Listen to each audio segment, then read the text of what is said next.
thank goodness you are seeing this before the 15th. It is our last full moon of 2024. It is our last moon cycle of 2024, and we're in Mercury retrograde. So you have the ability to surf the waves of energy or continue to be swept by the current. You are coming up at a fork in the road where you can literally surf the waves and just have that vibe of like have everything under control and like maintain energetically yourself in equilibrium, like upright, and not fall and tumble into the waves. Or you can just continue to be swept to this other path that has jagged rocks and is very uncomfortable, is very much chaotic. You have the ability, and the key is through your awareness, because where we have awareness, there is light. We can see, we can walk the path clearly. And where there is not awareness, it's darkness. It is that jagged rocks, being swept, being pulled, not really deciding where to go.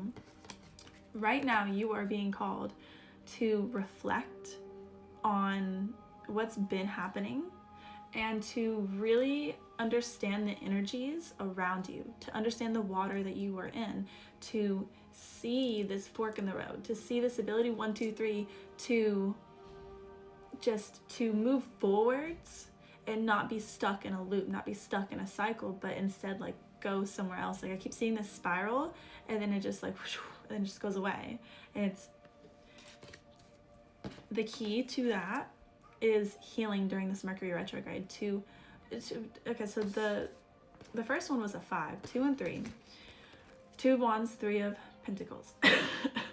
That is, there's certain things happening in your life that have made things very uncomfortable at certain points. And the reason why that's coming up right now in Mercury retrograde is because it's bringing it to the surface for you to see it and to heal it. And that is the key right now, because if you don't heal it, then next year, like this whole next big cycle is going to be ruled by reactions, by something happening and you reacting, by like what you're like programmed, what you're in, like, you know, like when you flinch, you know, someone like goes to punch you and you flinch, it's that reaction. You're going to not be in control of it. Again, that's that jagged rocks. But if you heal and you gain more awareness of it, if you pay attention to it and build some kind of structure around it, of like understanding of what you're feeling, what's happening, and what to do when that comes up, that's when you get to go down that smooth pathway. That is whenever you get to respond and not react. That's when you get to see, like, this is the situation, this is what I'm gonna do so that I can have this intended outcome, instead of just being like blinded by what's happening and not thinking about the consequences, not thinking about where you want the cycle to go. Again, just that continuous spiral of just, I'm right here and like I'm not thinking further than this, therefore I stay where I am. But when you think about where you want to go, you can go somewhere else.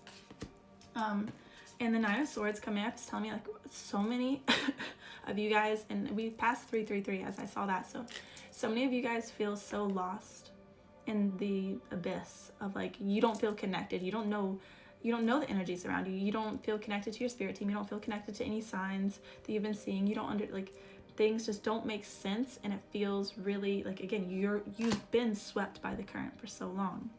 But if you take this time to heal, just like a mother cannot take care of her child if she is not taking care of herself enough first, like, take care of yourself.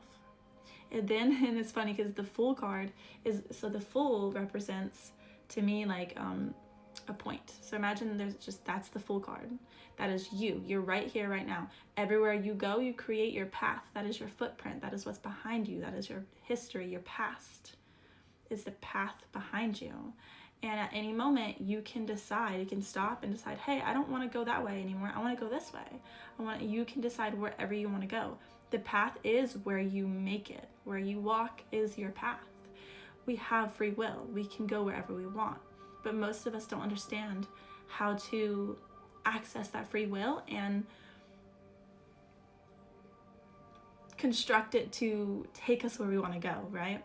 So that is the power of the Fool, of understanding the Fool. In tarot, the Fool is outside of the sequence because he goes through each card like itself. Like he goes through the Magician, the High Priestess, the Empress, the Emperor, and so on. Like he goes through that and comes out to the other side and becomes 22, the 22nd card in the Major Arcana, after he's went through the whole cycle. That is 224. That's the Emperor, that he understands the land more, and now he's going to go through the cycle again and get better.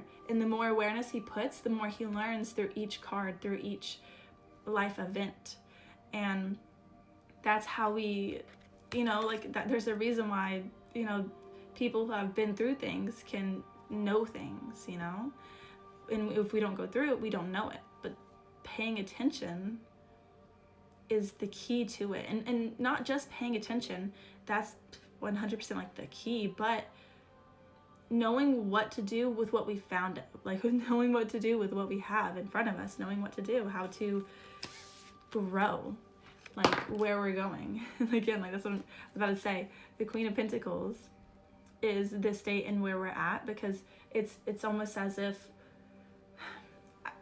we have been taking care of us, trying to take care of everything, but really not getting much done, because it's just been too much. The energy is it's been one thing after the other. It's just chaotic, and it's just like stressful. It's been a lot, and we're being asked to, there's a fresh start, a fresh slate on this. And because the cool thing is, guys, 11:33 as I'm saying this, the cool thing is that the very first day of the year is the new moon. That's why this is so special. This specific thing is so freaking special. This last moon phase is so special because of that. Okay? And so finishing off, whatever you're planning this moon cycle is going to manifest. It's going to meet you if you know how to work with the energies, if you know how to ride this wave, this last wave. Then the Star card coming up. So the Star is your intention here. This is what do you want to happen? And like just keeping that. It's like, if you've ever seen Moana, or just seen like someone sail and then use, I forgot what it's called, but they navigate with the stars. They look and they find that star and they know to go that way. And so that's what your star is. Finding that star, identify it and write it down, okay? So for this moon cycle, I decided, because I've just been messing with these crystals so much, I picked this for me personally. Green Aventurine, Amazonite, and Opal. So I picked these three crystals to be my set during this last phase.